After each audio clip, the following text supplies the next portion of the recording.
Of course, one of the sources of constitutional law as a course, as a concept, is the Constitution.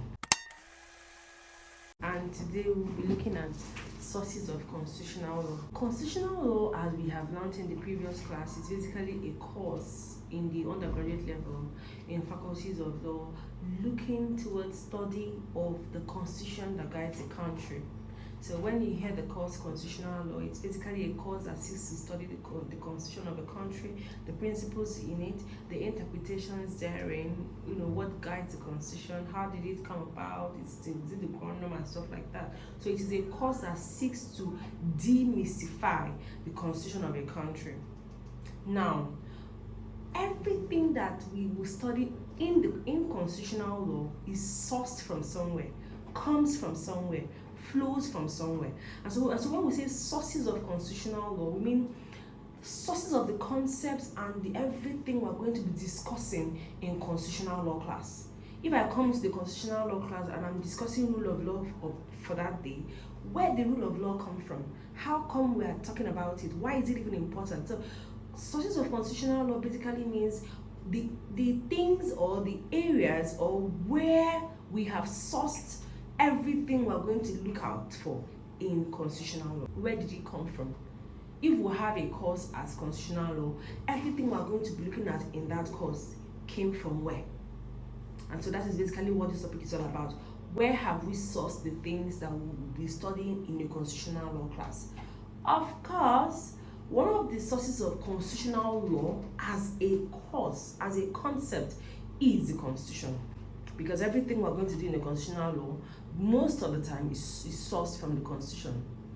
So when we talk about rule of law, we see that depending on your country, most constitutions provide for rule of law, supremacy of constitution. We'll discuss that in the constitutional law class. So number one source of constitutional law is the constitution of a country, or the constitution in question that we are studying, because the provisions of the constitution are basically what we are coming to demystify in a constitutional law class. Another source of constitutional law is the customary laws and customs of the people. And so the customary laws and customs of the people make up what we're going to be demystifying in a constitutional law class. As we know it, the customs and the customary laws of the people guide whatever is found in the Constitution.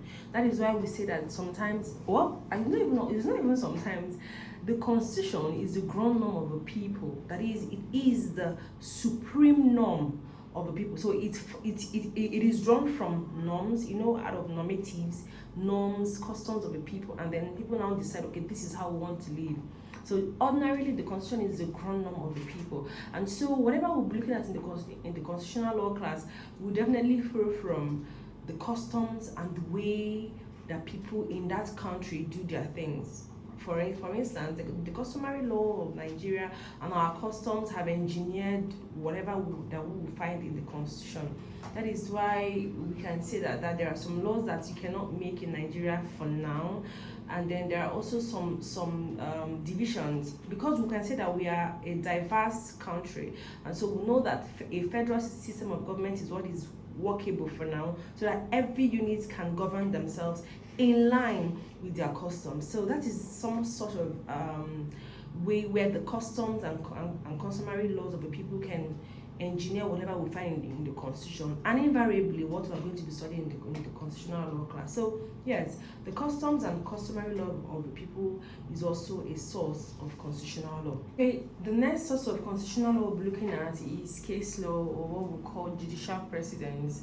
These are decided cases by our courts that have over time, of course, they will definitely wear the garment of laws. So we know the literal interpretations of our constitutional provisions. However, the courts have over time decided on those provisions as well and given them their own interpretations.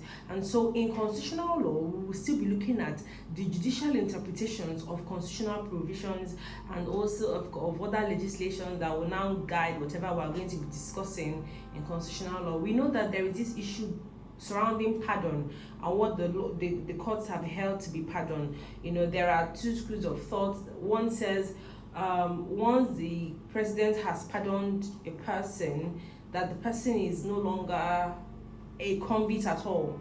And the other school of thought says, no, you are still a convict, but the consequences of being a convict no longer apply to you. So you see, the courts have decided on these things, and when we get there, we're going to see what the courts have held when we start discussing the presidential powers or the executive powers. And now we'll move over to the next source of constitutional law, which is legislation. You know, the constitution on its own is, of course, the ground norm, and usually for that of Nigeria was enacted in quote by the people because of the preamble that starts with "we the people."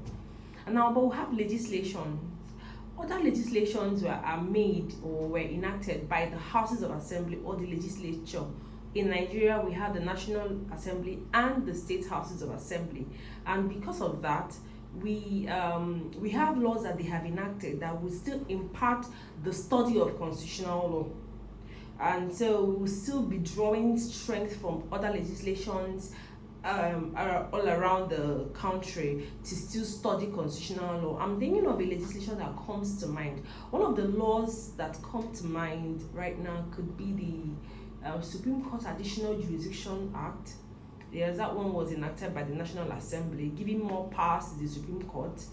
It will still impart what we study, because then we're going to study judicial powers and how far they can deal with responsibilities. So it also impacts on that.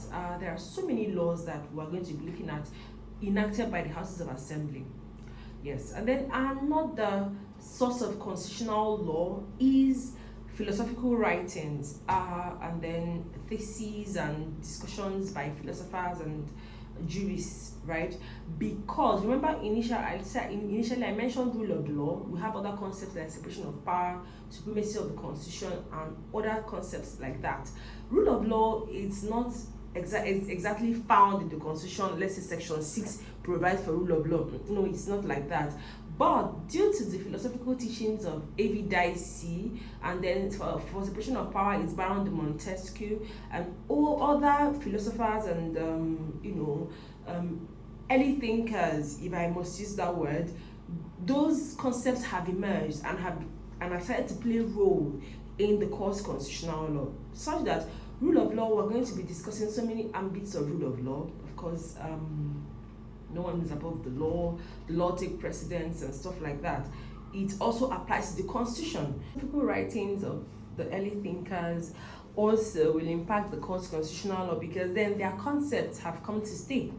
Their concepts now form the basis of our constitution and most constitutions around the world. Even democracy, that is a concept. Supremacy of constitution, that's a concept. And so we're going to be looking at all of those things. But to find out that those concepts came from somewhere, and so we will find us giving credit to some of these thinkers. And so that is why philosophical writings and manuals and theses of the early thinkers form a source of constitutional law. Another source of constitutional law we'll be looking at in this course for today is international treaties. International treaties, because in international law, countries are called states, right? And then they are actors in the international realm. They ratify or consent to treaties that will bind them once they have ratified it or signed it, and then they have become signatories to such treaties. And so if, let's say for instance, there is an international treaty that says that all signatory states or all member states to that particular treaty, in fact, no, all signatory to that treaty shall regard and respect the human rights of their citizens.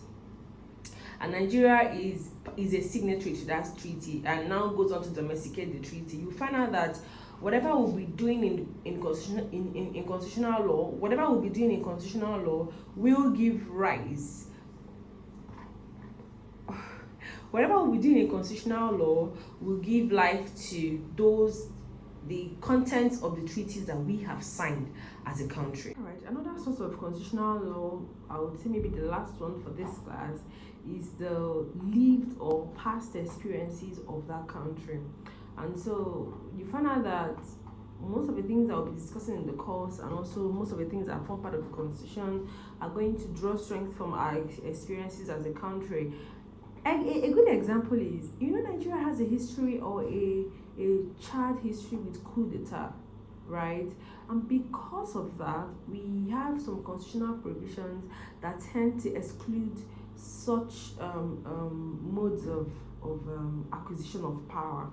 And so, because of that experience, or the past experiences we've had with military coups, we have tended to state the way a person should acquire power. And if you do not acquire power like that, you do not have a valid power. Constitution have laid down the procedure for getting power: executive power, legislative power, or judicial power in Nigeria. You see that they are streamlined, they are well provided for, because of our history with coup d'etat. And because of that, because of our history with coups, we tend to have excluded any power that was obtained by way of force. And so, yes, this brings us to the end of the topic, sources of constitutional law. Please subscribe, turn on the notification bell, and share the link. I also encourage students to, from time to time, listen to YouTube videos to gain deeper insights.